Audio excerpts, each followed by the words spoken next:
Hello বন্ধুরা, welcome to our channel Bong sports আড্ডা। নিয়ে চলে এলাম আরও একটা আপডেটেড ভিডিও। এই ভিডিওটাতে আমরা আলোচনা করব আজকে মোহনবাগান সুপার জায়ান্ট এবং বেঙ্গালুরু এফসির মধ্যে হওয়া ডুরান্ড কাপ সেমিফাইনাল ম্যাচ নিয়ে। তাছাড়াও রয়েছে বেশ কিছু গুরুত্বপূর্ণ আপডেট, তাই ভিডিওটা স্কিপ না করে পুরোটা দেখার অনুরোধ রইল। শুরু করব এফসি গোয়ার আপডেট দিয়ে। এফসি গোয়া আজকে ভাউসাব বন্দোদকর ট্রফিতে নেমেছিল ব্রিসবেন রোরের বিরুদ্ধে, যেখানে তারা আর্মান্দো সাদিকুর করা একমাত্র গোলে ব্রিসবেন রোরকে হারিয়ে দিয়েছে। এরপর চলে আসবো হায়দ্রাবাদ এফসির আপডেটে। হায়দ্রাবাদ এফসিকে নিয়ে একটা সময় কিন্তু বেশ অনিশ্চয়তার মেঘ দেখা দিয়েছিল, তাদের আইএসএল এ পার্টিসিপেট করাটাও কিন্তু কঠিন হয়ে দাঁড়িয়েছিল। তবে সেখান থেকে হায়দ্রাবাদ এফসি ঘুরে দাঁড়িয়েছে, সমস্ত সমস্যা কাটিয়ে এবার তারা ফিরতে চলেছে ফুটবলে, এবং এক্ষেত্রে তাদেরকে সাহায্যের হাত বাড়িয়ে দিয়েছে বিসি জিন্দাল গ্রুপ, যারা কিন্তু হায়দ্রাবাদ এফসিকে টেক ওভার করেছে। অন্যদিকে এরপর চলে আসবো ভারতের অনূর্ধ্ব 17 দলের আপডেট নিয়ে।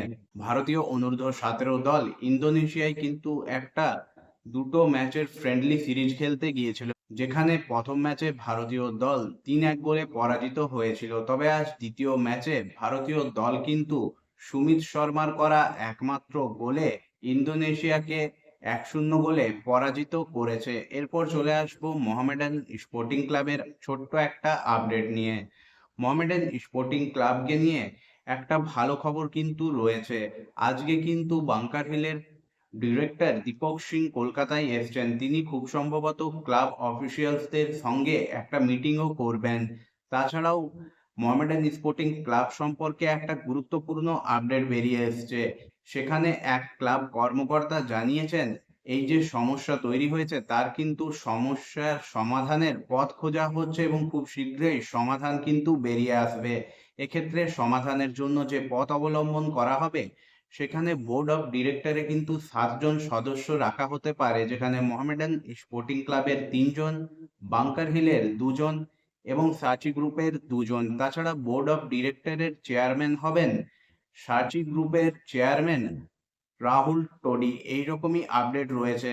এখন দেখার কত জলদি মোহামেডান স্পোর্টিং ক্লাবের এই সমস্যার সমাধান হয়, যা কিন্তু একান্তভাবে প্রয়োজন। আইএসএল শুরু হতে কিন্তু আর বেশি দেরি নেই, তাই যত জলদি এই সমস্যার সমাধান হবে মোহামেডান স্পোর্টিং ক্লাব এবং তার সমস্ত সদস্য সমর্থকদের জন্য তা কিন্তু একান্তই ভালো হবে। এরপর চলে আসবো মোহনবাগান সুপার জায়ান্টের আপডেটে। মোহনবাগান সুপার জায়ান্ট আজকে বেঙ্গালুরু এফসির মুখোমুখি হয়েছিল ডুরান্ড কাপের সেমিফাইনালে, যেখানে বেঙ্গালুরু এফসিকে পেনাল্টি শুট আউটে 4-3 গোলে পরাজিত করে ডুরান্ড কাপের ফাইনালে পৌঁছে গেল গতবারের ডিফেন্ডিং চ্যাম্পিয়নরা।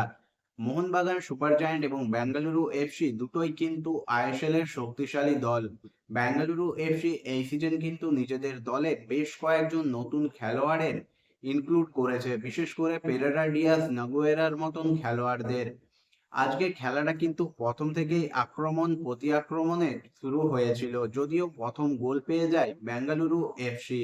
বক্সের মধ্যে ভিনিত ভেঙ্কটেশ কে ফাউল করেন লিস্টেন কোলাসো, সেখান থেকে পেনাল্টি পায় বেঙ্গালুরু এফসি এবং পেনাল্টি থেকে গোল করে দলকে এগিয়ে দেন সুনীল ছেত্রী।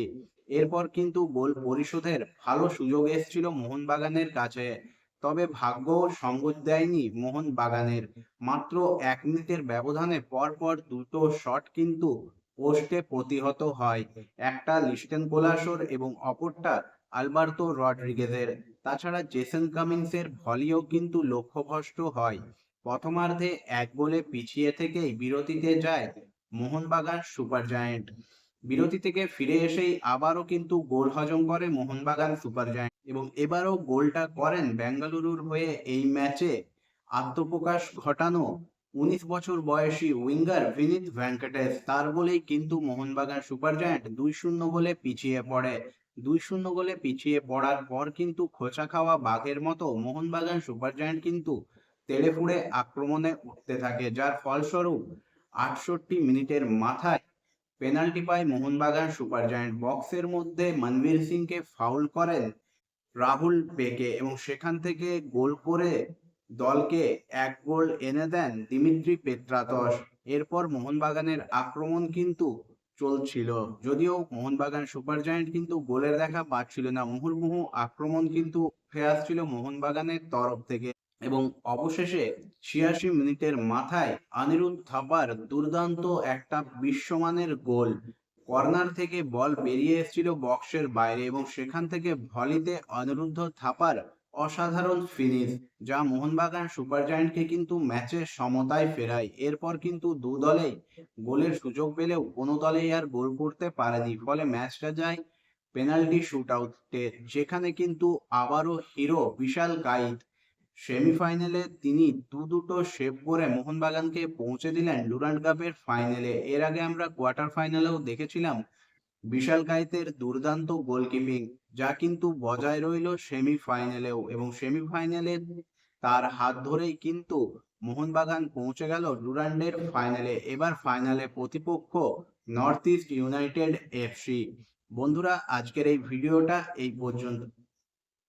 বন্ধুরা, তোমাদের কি মনে হয় মোহনবাগান সুপার জায়ান্ট কি পারবে পরপর দুবার ডুরান্ড কাপ চ্যাম্পিয়ন হতে? অবশ্যই সেটা কমেন্ট করে জানিও। ভিডিওটা ভালো লাগলে লাইক কমেন্ট শেয়ার করে দিও, চ্যানেলটাকে সাবস্ক্রাইব করে নিয়ে নোটিফিকেশন বেল অন করে নিও। দেখা হবে পরের ভিডিওতে।